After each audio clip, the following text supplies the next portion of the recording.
வணக்கம். இன்னைக்கு ஒரு குக்கரில் சிம்பிளாக வீட்டில் ஒரு தக்காளி சாதம் செய்ய போகிறோம். எப்படிங்கிறத பார்க்கலாம். ஒரு குக்கரில் 2 ஸ்பூன் கடலெண்ணெய் ஊற்றிக்கிட்டோம். ஒரு அரை ஸ்பூன் கடுகு, ஒரு அரை ஸ்பூன் சோம்பு, 2 நல்லா பொரியட்டும். கடுகு நல்லா பொரிஞ்சு சோம்பு செவந்து வரணும். அப்போ தான் நல்லா வாசமாக இருக்கும். ஒரு பெரிய வெங்காயம் நீல வாக்கில் நறுக்கி போட்டுக்கோங்க. வெங்காயம் கலர் மாறுற அளவுக்கு நல்லா வதக்கிக்கிங்க.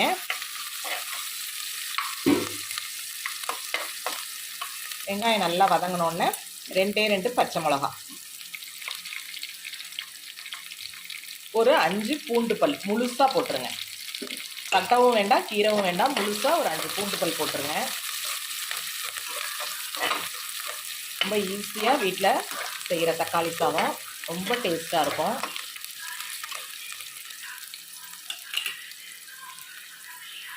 ஒரு 1/4 இன்ச்சு அளவு இஞ்சியை இது மாதிரி நல்லா நைஸாக தட்டிக்கிங்க. அரைக்க வேண்டாம், தட்டி போட்டுருங்க. அப்போ தான் நல்ல டேஸ்ட்டாக இருக்கும். இஞ்சி பூண்டு பேஸ்ட்டெல்லாம் போடக்கூடாது, பூண்டை முழுசாக போட்டுடணும். இஞ்சி தட்டி போடணும். குறகுறப்பாக தட்டி போட்டால் ரொம்ப டேஸ்ட்டாக இருக்கும். 2 டம்ளர் அரிசி எடுத்து ஊற வச்சுருக்கேன். அதுக்கு குட்டியாக ஒரு 12 தக்காளி நல்லா இது மாதிரி கையால் பிசைஞ்சு விட்டு போடுங்க. மிக்சிலெலாம் அடிக்க வேண்டாம், நல்லா கையால் பிசைஞ்சிங்கன்னா நல்லா ஜூஸாக வருது. இது நல்லா புளிப்பு தக்காளி, அதனால் நாங்கள் ஒரு 12 தக்காளி குட்டி குட்டியாக போட்டிருக்கோம். தக்காளி புளிப்பை பார்த்துக்கிட்டு அதுக்கு தகுந்த மாதிரி நீங்கள் போட்டுக்கோங்க.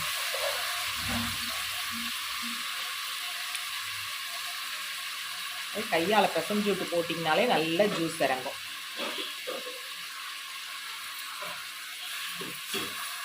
இப்போ இதை நல்லா இதில் கொஞ்சோண்டு கல்லுப்பு எடுத்து போட்டுக்கோங்க. ஒரு அரை ஸ்பூன் கல்லுப்பு போட்டு இப்போ இதை நல்லா வதக்கி விடுவோம். கல்லுப்பு போட்டோன்னா ஒரு 1/4 ஸ்பூன் மஞ்சள் தூள். இப்போ இது மேலே ஒரு தட்டை வச்சு மூடி வச்சுருங்க. அப்படியே சிம்மில் போட்டுருங்க. ஒரு 5 நிமிஷம் நல்லா தக்காளி வெங்காயம் எல்லாம் மசிஞ்சு வதங்கி வந்துடும். வச்சோன்னே எப்படி தண்ணி விட்டு வெந்து வந்திருக்கு பாருங்கள். இந்த டைமில் அப்படியே ஜாரணியை வச்சு அப்படியே வதக்கி விட்டிங்கன்னா நல்லா மசிஞ்சு வந்துடும் தக்காளி.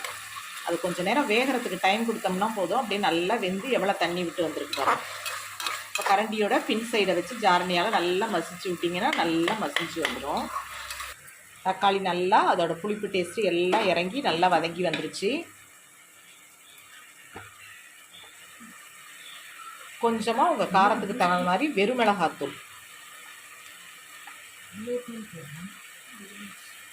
கொஞ்சமாக சோம்புத்தூள் போட்டுக்கோங்க. ஒரு 1/4 ஸ்பூன் சோம்பை நுணுக்கி போட்டுருங்க.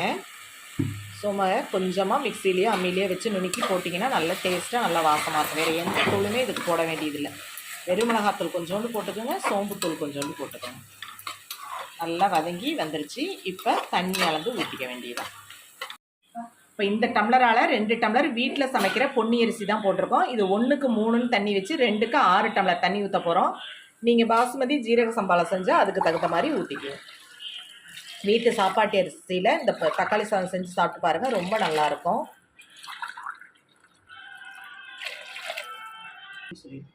தண்ணி இப்போ 6 அளந்து ஊற்றியாச்சு. இப்போ தண்ணி நல்லா தளதளன்னு கொதிச்சு வந்தோன்னே நம்ம அரிசி போட்டுக்கலாம். போது ஒரு கொத்து அப்படி நீங்கள் வேணால் உருவி போட்டுக்கோங்க. நாங்கள் அப்படியே போட்டுருவோம். இதில் நல்லா டேஸ்ட் இறங்கினோடனே எடுத்து வச்சிடலாம். ஏன்னா பிள்ளைங்களாம் எடுத்து வைக்குங்கிறதுக்காக அப்படியே காம்போடு போட்டோம். இப்போ அரிசியே போட்டுருவோம். வீட்டில் சமைக்கிற பொன்னி அரிசி தான். இப்படி முழுசாக போட்டால் லஞ்ச் பாக்ஸ்க்கெலாம் எடுத்து வைக்கும்போது பிள்ளைகளுக்கு கருவேப்பிலையெல்லாம் பொறுக்கிட்டு தான் எடுத்து வச்சு கொடுக்கணும். இதுன்னா அப்படியே ஒரு கொத்தோடு எடுத்து வச்சிடலாம். அதோட டேஸ்ட்டு சத்து எல்லாம் இறங்கிடும் இதில். இப்போ அரிசியை போட்டாச்சு. அரிசியும் தண்ணியும் நல்லா தளதளன்னு கொதிச்சு வரட்டும். நல்லா எல்லாம் சேர்ந்து கொதிச்சு வரட்டும். இப்போ உப்பு காரம் எல்லாம் பார்த்துக்குங்க. சாதமும் தண்ணி நல்லா தளதளன்னு அரிசியும் தண்ணியும் கொதிச்சு வந்தோடனே இப்போ மூடியை போட்டு மூடி விசில் போட்டுருங்க. இப்போ 20 நிமிஷம் அப்படியே சிம்மில் வச்சுருங்க. இந்த டைமில் விசில் வந்தாலும் பரவாயில்ல, கரெக்டாக 20 நிமிஷம் வச்சுட்டிங்கன்னா சாதம் நல்லா செட் ஆகி வந்துடும். தக்காளி சாதம் 20 நிமிஷம் சிம்மில் வச்சு ஸ்டீம் போனோடனே திறந்தாச்சு குக்கரை. சாதம் நல்லா பொலன்னு எவ்வளோ நல்லா இருக்கு பாருங்கள். இப்போ இதில் தேவையான அந்த கருவேப்பிலை காம்பை எடுத்துருங்க. கருவேப்பிலை எல்லாம் அழகாக உதிர்ந்து வந்துருச்சு பாருங்கள். சாதம் சூப்பராக ரெடி ஆயிடுச்சு. தக்காளி சாதம் சூப்பராக ரெடி ஆயிடுச்சு. ரொம்ப சிம்பிளாக ஈஸியாக வீட்டில் செய்கிற தக்காளி சாதம். அதுக்கு முருங்கைக்காய், உருளைக்கிழங்கு வறுவல் செஞ்சுருக்கோம். தயிர் பச்சடி வேணாலும் வச்சு சாப்பிட்டுக்கலாம். இந்த தக்காளி சாதம் ரெசிபி உங்களுக்கு பிடிச்சிருந்துச்சுன்னா லைக் பண்ணுங்கள், ஷேர் பண்ணுங்கள், கமெண்ட் பண்ணுங்கள், சப்ஸ்கிரைப் பண்ணுங்கள். மறக்காமல் பெல் பட்டனை கிளிக் பண்ணுங்கள். தேங்க்யூ.